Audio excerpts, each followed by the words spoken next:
Dili pwedeng mapugos nga maisa publiko ang resulta sa lie detector test sa tungod kay matod pa kini usa ka sensitibo nga isgutanan nga nagpunting sa personal nga kinabuhi sa taong pribado nga gipailawom niini. Kini ang pagpasabot ni Prosecutor Chief Danny Serrano sa Agusan del Norte Provincial Prosecutor's Office. Matod pa sa opisyal, okay lang og public person naa sa gobyerno nga na-issue bahin sa iyang duty and responsibilities kana pwedeng hilab. Guys, tama po ang narinig nyo ha. Bawal po daw publiko yung resulta ng lie detector or polygraph test sa mga magulang ni Ian Menyosa. Sabi ko na sa inyo wala talagang silbi yun eh. Di ba? Sabi ko na karang flag na walang silbi talaga yun. Ha? Isa pa, hindi po yun magagamit sa korte. Bilang isang ebidensya, hindi tinatanggap ng judge iyon. Pero, may pero naman kasi mga guys. Ano yung pero, Duduiti? Alam nyo naman, yung mga Tolfo brothers. Tinagurian ang Dalovinders eh. Ang bawal-bawal yun sa kanila kasi nakaila na po silang nakailang mga kliyente o mga nagrereklamo sa kanila sa Rafi Tolfo in action na pinalay detector nila at isinapubliko po nila. Doon po yan nalabas yung resulta ng lie detector test doon sa mga magulang ni Ian Menyosa doon sa programa ni Rafi Tolfo. Tinaguri ang Dalovinders ko eh. Pero sa atin naman kasi sa Mindanao, pag sinabing bawal, bawal po yun. Public interest po. So, wala. Abang-abang po tayo sa Rafi Tolfo in action kung kailan po nila yun i-upload. At yung resulta kasi nga po, nung kahapon, Friday, kahapon po nagsagawa ng polygraph test sa mga magulang ni Ian Menyosa doon sa Cagayan de Oro City kasama po ang mga reporter ni Senator Rafi Tolfo. So ngayon kung naririnig niya, pakinggan po muna natin to para talaga maklarong-klaro mga guys. Dili pwedeng mapugos nga maisa publiko ang resulta sa lie detector test sa tungod kay matod pa kini usa ka sensitibo nga isgutanan nga nagpunting sa personal nga kinabuhi sa taong pribado nga gipailawom niini. Kini ang pagpasabot ni Prosecutor Chief Danny Serrano sa Agusan del Norte Provincial Prosecutor's Office. Matod pa sa opisyal, okay lang og public person naa sa gobyerno nga na-issue bahin sa iyang duty and responsibilities kana pwedeng hilabtan kay subject man sa public criticism opinion. Nahimo siyang matters of public interest. Apan kung pribadong tao, wala kitay katungod nga pakialaman ang ilang kinabuhi.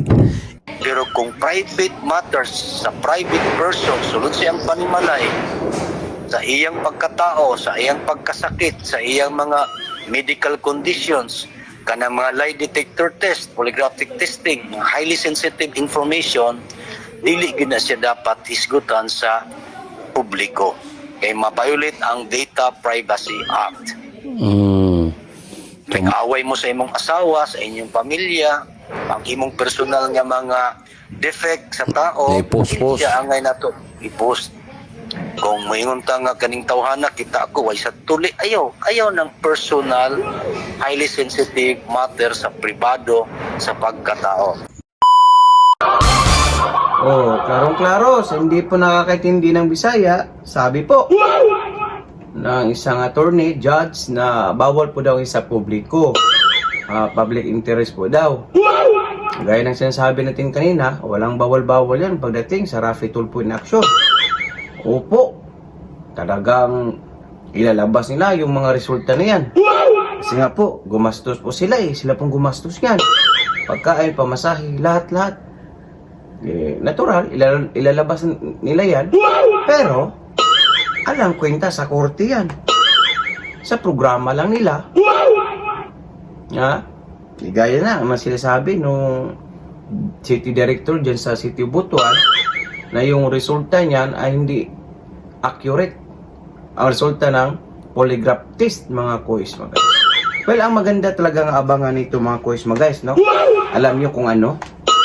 Siguro alam nyo na. Yung resulta ng suko doon sa patak ng dugo o blood stain na nakita doon sa bahay ng mga minyosa. Yun po ang abangan natin. Kasi lehitimo yun, legit yun, at yung resulta noon, pwedeng-pwede sa judge o sa korte bilang isang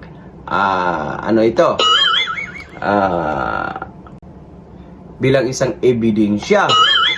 Hoping na sana makis close na po ito, may managot na para naman po mapanatag na rin si Ian Minyosa at magtuloy-tuloy na doon sa ama natin sa langit mga kois, mga gayas, no? Yun talaga ang lehitimo. Kasi itong ginagawa na Raffy Tulfo, senator, siguro sa kanyang programa lang ito. Ikaw ba naman gagastos tapos hindi mo isa sa publiko? Doon po natin malaman kung nag-negatibo ba, positibo ba yung mga magulang, nagsisinungaling ba o hindi. Yung mga magulang ni Ian, depende po yun sa mga question. Depende po yun. Kung sanay, gaya na nga sinasabi ng kapulisyan, director dyan si Tio Butuan, na kung sanay kang magsisinungaling, aba, siyempre, malulusutan mo ang mga tanong na yun.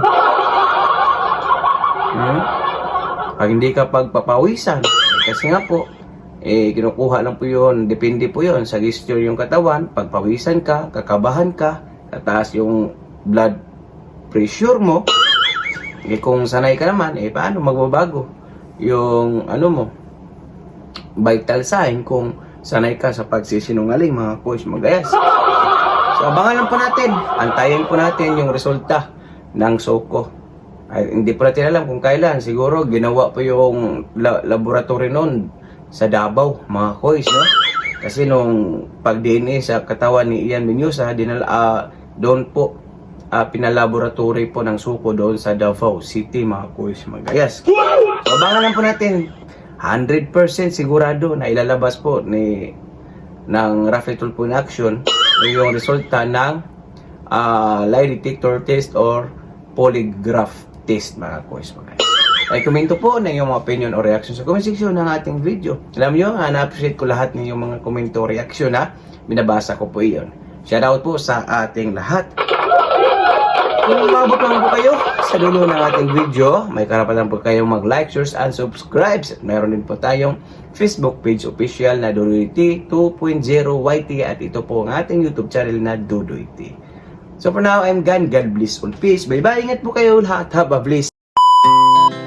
Our hearts beat to the city streets. We began to feel the fire.